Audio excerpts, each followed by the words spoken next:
TV mooy suñu télé. La chaîne de la vérité. tasaare leen ko. man de samay fierté sama askan ci Sénégal ñoo mën a ndamoo naan mu ñun bu ñu feebaree suñu mairie gàddu nañu 80%. ak li santé di jar kii soog a judd ba ci kii mag ci commune ba boo feebaree commune bi gàddu na la ba 80%. et dans les meilleurs hôpitaux du Sénégal mooy Fann mooy Principal mooy Le Dantec mooy hôpital militaire de Ouakam ñoo ñëw fi gën mag am na sax ay clinique privée yu ci nekk dañuy julli de walla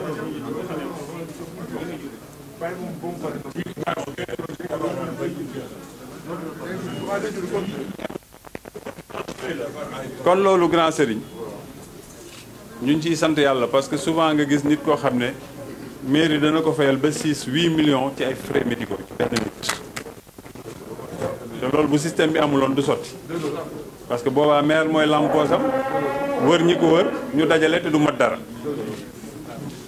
ah bu dee man lem loolu ci santé mën naa yeneen parce que suñu poste de santé gëj nañoo jënd garab de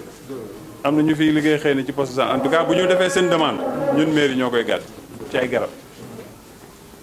ñañ fa fekkoon ñu ay contractuel ñoom ñëpp ay embauché lañ tey avril bii jiitu nañ président tuuti ci wàllu emploi parce que 210 contrats à durée indéterminée la ñu def pour plan avril bii ñu génn donc ndaw yi nga xam ne ñu ngi yoon ci jàqare maire bu ñëw dañuy confirmer seen liggéey defal leen ay contrat à durée indéterminée kon poste santé yi quasiment ñi ciy liggéey tey c'est des emplois yoo xam ne c'est des emplois sûrs te loolu am na sens te nag c'est suñuy doom suñuy rak ñoo fa ne parce que ñi ci ëpp 99% yi fi laa leen fekk bu ma ci yokkee xëy na benn ñaar ñett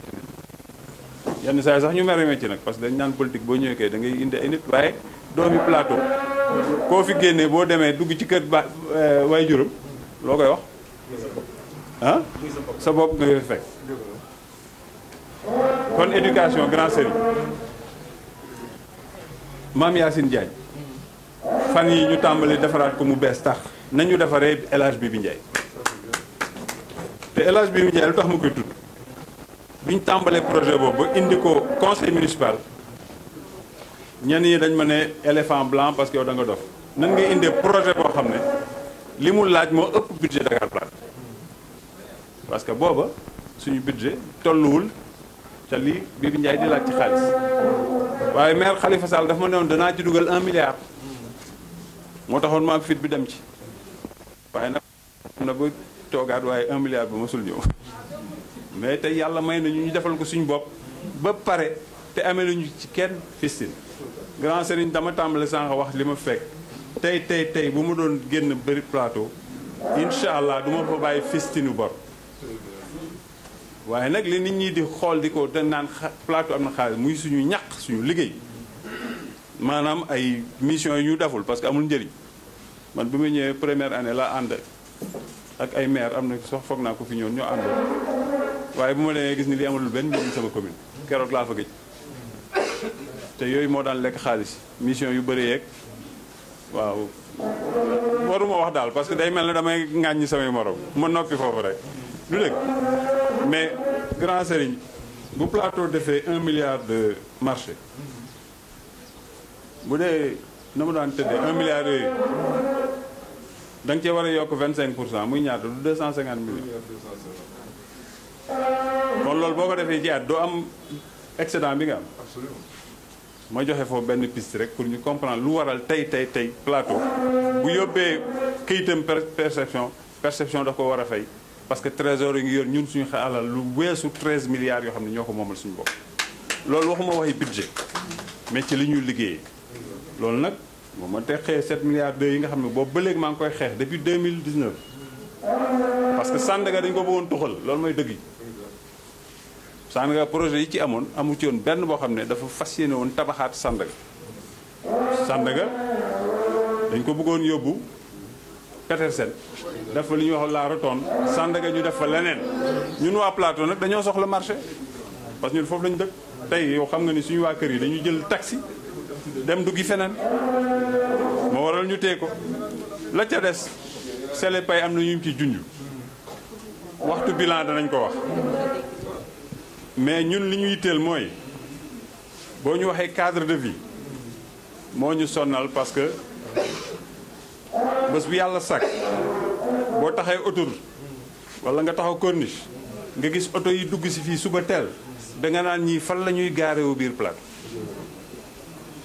fan la ñuy gaare moo tax grand sëriñ wax naa la sa kër nga jàppale ma ci loolu ubbiwuma Bibi Ndiaye parce que damaa bëggul déplacer école ñàkk terrain bi dama koy wax ci kaw nag parce que jàpp nañ ni école yi ñoo ko moom am na ñoo xam ne jàpp nañ ni moomuñu ko parce que la dévolution du patrimoine dafa am sens yooyu ñun dañ ci am ay projets yu am solo yii ci ay dëkkuwaay parce que dañoo bëgg a xeex li nga xam ne tey mu ngi tas suñu askan mooy dëkkuwaay ndaw ñi ngeen fi wax yépp ñoo war a nekk seen wet tey dooleel leen waaye bu dee xale bu jógee fii buun la ñibbi day am jafe-jafe parce que xale bi Plateau mënutul fay 600 000 francs loyer weer wala 800 000 francs loyer weer mënu ko kon ñun suñu wareef ñun mooy essayer d'apporter une solution à ça moo waral fi may waxee ni ñu ngi tabax 16 appartements biir cité Cap-Verdienne boo xam ne ay loyer modéré lay doon pour ci ndaw ñi moo waral ci ab parce que ci penc laa ne ñu jël programme ñu ne dañuy tabaxaat suñu penc yi ñu nekkaat bees comme ni ñu ko tàmbalee def ci fële ci cëddee di ko def gis nga cité Cap-Verdienne parce que yooyu dama leen tëjoon cité Cap-Verdienne parce que mu ngi doon daal fi ñu toll nii liggéey bi mu ngi avancé macha allah yokkaat suñu centre de santé et cetera et cetera donc ñun ci projet structurant yooyu lañ ne tumaranke nañ ba fi may wax ni maire yi mu ngi jënd yenn terrain yi nga xam ne suñuy askana ko moom parce que dama leen ne balaa ngeen di jaay jàmbur waxtaan leen ak ñun duñu leen gaaj boo naroon am fay ñaar dërëm boo amul ñaar dërëm ci ñun di nga am lu ko ëpp pour ñu jëndaat loolu régler problème boobu ma la wax noonu mooy problème de logement de nos habitants